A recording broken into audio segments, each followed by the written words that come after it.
मुख्तसर सी ज़िंदगी में, मुख्तसर से वक्त में, ये मुख्तसर कहानी है दोस्तों, ये मुख्तसर सी बात है, ये मुख्तसर सी ज़ात है, ये मुख्तसर तमाम तर ज़िंदगी मुख्तसर है। अगर आप इसको भरपूर तरीके से नहीं जीते तो फिर आपने लाइफ में क्या पाया, क्या खोया, क्या हासिल किया, सब बेकार जाएगा।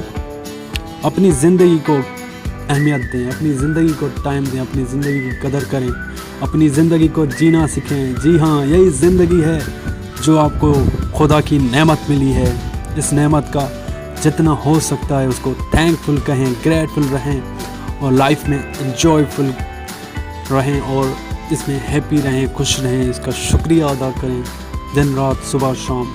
इसकी प्रैक्टिस कराएं, अपने आप को इसकी प्रैक्टिस कराएं, रोज़ाना एक अफर्मेशन बनाएं अपने लिए, सुबह उठने से पहले, शाम को सोने से पहले कि I am thankfully this life, I am thankfully this body, I am thankfully this sky, I am thankfully this earth. मैं बहुत बहुत शुक्रगुजार हूँ इस खुले आसमां का, इस पंछियों के नगमों का। मैं बहुत शुक्रगुजार हूँ इस खूबसूरत ज़िंदगी का। मैं बहुत शुक्रगुजार हूँ इन हालात का। मैं बहुत बहुत शुक्रगुजार हूँ इस ज़िंदगी का। मैं बहुत बहुत शुक्रगुजार हूँ।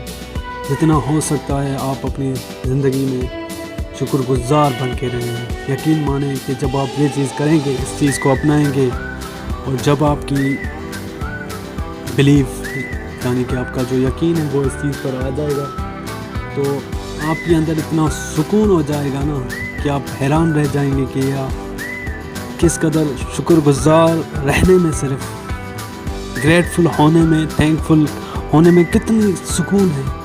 जी हाँ, इसमें कोई शक नहीं कि जब आप हर चीज़ को एक्सेप्ट करके उसका शुक्रिया अदा करते हैं, थैंक्स लाइफ को अपनाते हैं, thanks body, thanks everything for thank you so much in which life, तो आपकी ज़िंदगी के अंदर मिरेकल होना शुरू हो जाता है।